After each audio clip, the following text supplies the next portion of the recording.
Hello, welcome to Redeeming Thunder. I'm here to give you a prophetic word given by Ruach HaKodesh on 1/27/2025.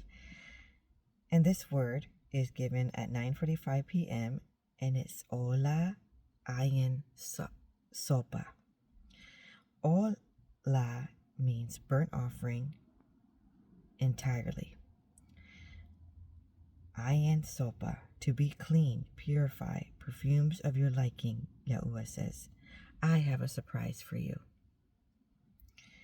I smile and I contemplate. Perfumes? A surprise for me? Upon researching, I'm wondering, is this purifying for after childbirth? Because at the time I'm 4 months postpartum. And he says, no, my daughter. I just want my perfumes from you. And I can hear Abba chuckle a bit, and I can see a smile. So, one-on-one time is very important and special.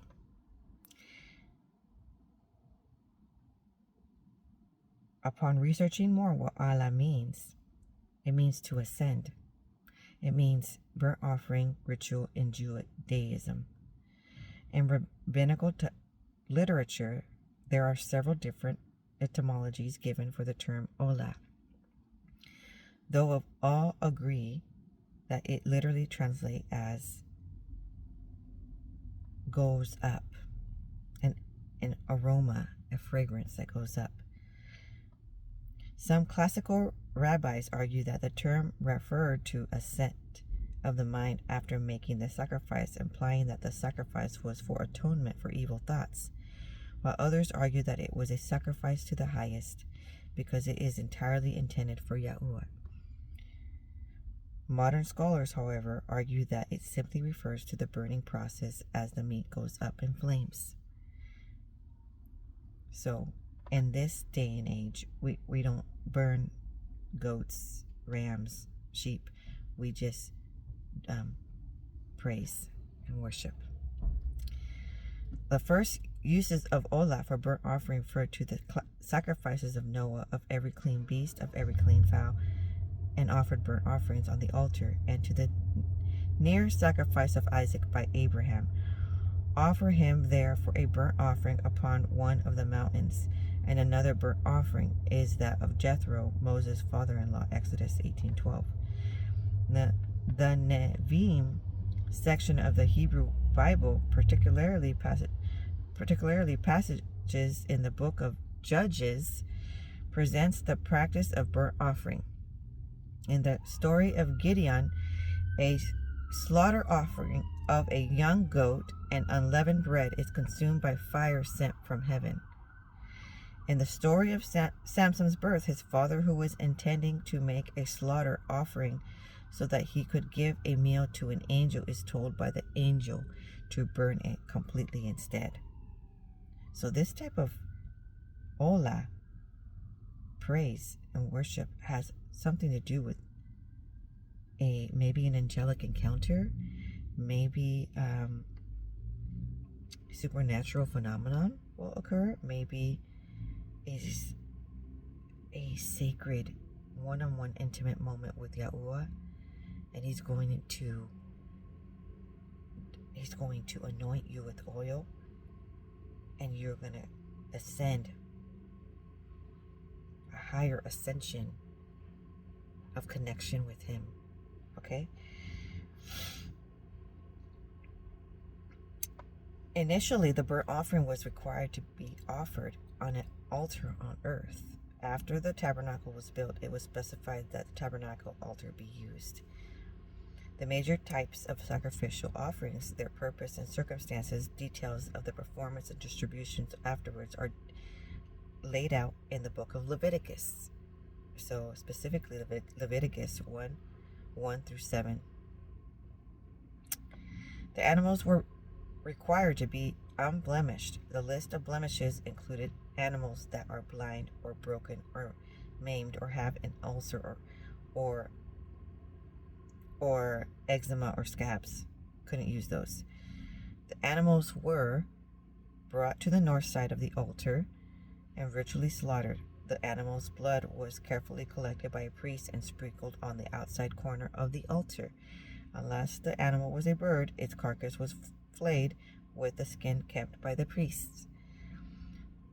The flesh of the animal was divided according to the detailed instructions given by the Talmud, the Tamid 31, and would then be placed on the wood on the altar, which was constantly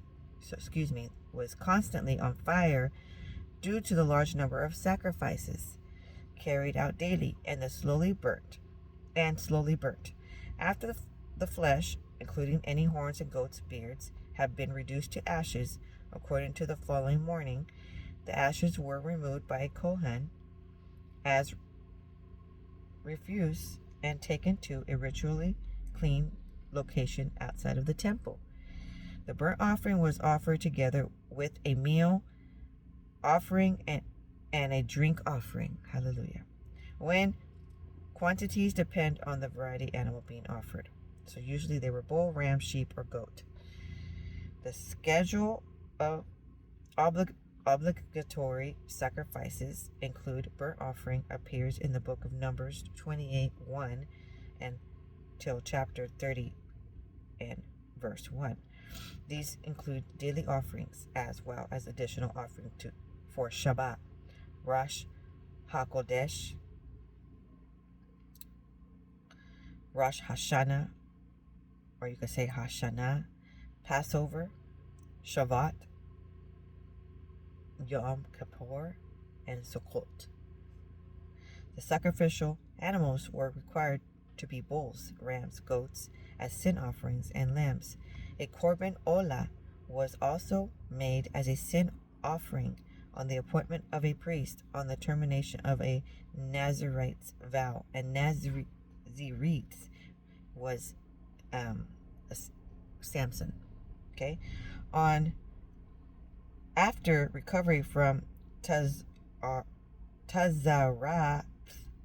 by a woman after childbirth, after recovery from a state of abnormal bodily discharges, a Gentile's conversion to Judaism, or as a voluntary sacrifice when the sacrificial animal could be a young bull, ram, year-old goat, turtle doves, or pigeons.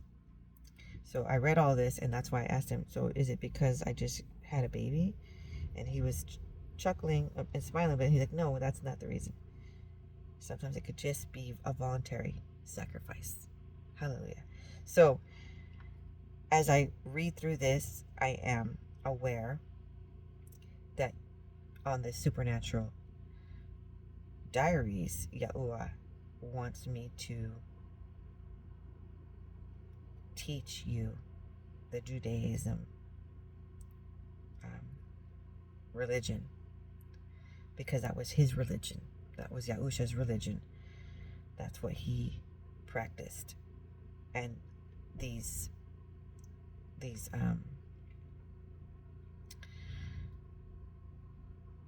holidays are holy. They truly matter to the Most High. And he also wants us to partake in celebrating these festivals. So Shabbat happens every week, and it's usually on the new moon. Okay, so new moon would be when you don't see anything in the sky, just a sliver of moon. That would be considered practically new moon. Then every week, whatever day it lands on. So if it landed on a Wednesday, even, it's not always on Saturday. If it landed on a Wednesday, it landed on a Thursday, and then it would be Shabbat on that day, the following week. And every month, it's not always on the same day of the week. And Yahuwah performs his appointed times on the new moon. The word month is actually month. Okay, and there's other holidays where this Olah sacrifice, where he would want this type of honor, praise, and worship. I'll say them again: Shabbat, Rosh HaKodesh, Rosh Hashanah, Passover, Shavuot, Yom Kippur, and Sukkot. And thank you for joining me on the journey to becoming a scholar. Shalom.